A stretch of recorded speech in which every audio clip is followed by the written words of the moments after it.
ہمارا سب سے بڑی خوش فہمی ہماری یہ ہے کہ ہمارے پاس ٹائم ہے. ہم انفارچونیٹلی آخری سانس کو موت سمجھتے ہیں. بچپن مر گیا, جوانی مر گئی. جوانی تو ہاتھوں سے ایسے نکل جاتی ہے جیسے مہندی کا رنگ, ٹھیک ہے, اور پھر جب آپ کو پتہ چلتا ہے تو آپ اس بڑھاپے میں ہو, اور اب آپ جب ماضی میں دیکھ رہے ہوتے ہو کہ کہیں میں اب کیا لے کے جا رہا ہوں اللہ کے پاس. تو یہی ہے کہ یہی وقت ہے.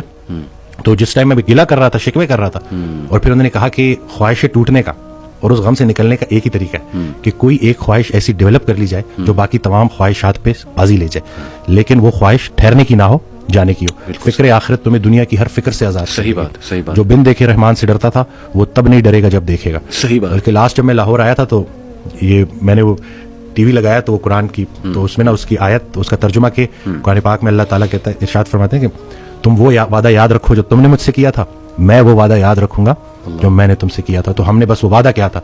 نماز بھی تو اللہ کی یاد ہے نا. صحیح. تو پھر دوسرا یہ کہ یکسوئی, کہ جب آپ کا نا یکسوئی نصیب ہو جائے, ایک ہی آپ ڈائریکشن میں چلنا شروع ہو جاؤ. محبت کیا ہے؟ محبت ادھر ادھر دیکھنا نہیں ہے, ایک ہی ڈائریکشن میں دیکھنا. تو جب آپ کی ڈائریکشن اللہ کی طرف ہو جائے نا, پھر اٹھنا بیٹھنا ہر چیز, اور ویسے ہی اللہ تعالیٰ آپ کو مشکل سے نکال لیتا ہے. اور ڈاکٹر صاحب آئی تھنک یہ جو سینٹینس ہے نا جو آپ نے بولا تھا کہ اللہ سنبھالے گا, بالکل ultimately you have to leave everything to Allah. اور قرآن مجید میں بھی اللہ, ایون نبی صلی اللہ علیہ وسلم کہتے ہیں نا کہ تم مشورہ کرو لیکن اس کے بعد اللہ پہ توکل کرو اور چھوڑ دو, اللہ تعالیٰ اس کو سنبھال لے گا. آئی تھنک جب ہمیں یہ بلیف ہو گیا نا کہ کائنات کا نظام چلانے والا اللہ ہے, لوگوں کے دلوں کا کنٹرول اللہ کی 2 انگلیوں کے درمیان ہے, یہ حدیث میں آتا ہے, ہر چیز ایٹم بھی موو نہیں کر سکتا اللہ کی اجازت کے بغیر. اللہ الوکیل ہے جس کا مطلب ہے ڈسپوزر آف افیئرز.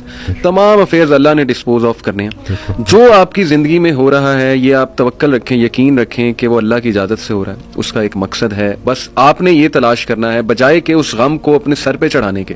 جیسے آپ نے کہا you just have to find out کہ یار یہ آیا کیوں ہے, اس کا مقصد کیا ہے, یہ مجھے کیا سکھانا چاہ رہا ہے. اور سجدے میں جا کے بندہ رو پڑے اللہ کے آگے, اللہ سے تقویت مانگے, اللہ سے کہے کہ اللہ مجھے پرسپیکٹو دے.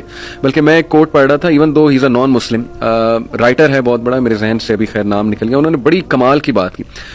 انہوں نے کہا oh my lord make me brave and مجھے ایسی سکت دے کہ میں اپنے غم سے وہ ریزن ڈھونڈ سکوں کہ یہ آیا کیوں ہے. سبحان اللہ. یعنی ایون دو از اے نان مسلم, لیکن یہ کہ اتنی اس میں عقل ہے کہ وہ یہ دعا کر رہا ہے. تو یہی بات ہے کہ وزڈم فائنڈ آؤٹ کرو کہ یہ کیوں آیا ہے.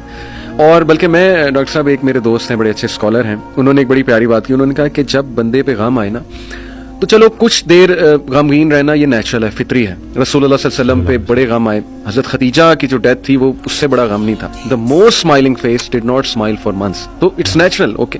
لیکن وہ رک نہیں گئے.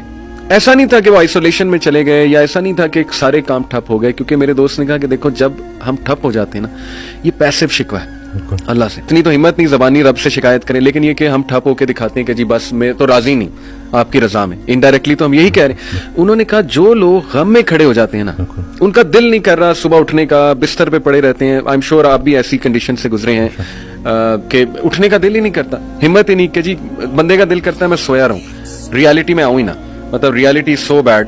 لیکن اس وقت جو اٹھ جاتا ہے نا, یقین کریں, جو ہمت پکڑتا ہے, اللہ کا نام لیتا ہے, آئی تھنک یہ اللہ کو وہ یہ میسج دے رہا ہے کہ اللہ میں راضی ہوں, بالکل, بس اب آپ چلائیں مجھے. صبر بھی, بلکہ میرے پاس پیشنٹ ہے تو میں نے کہا آپ نے صبر کرنا ہے, تو کہتے کر رہا ہوں نا.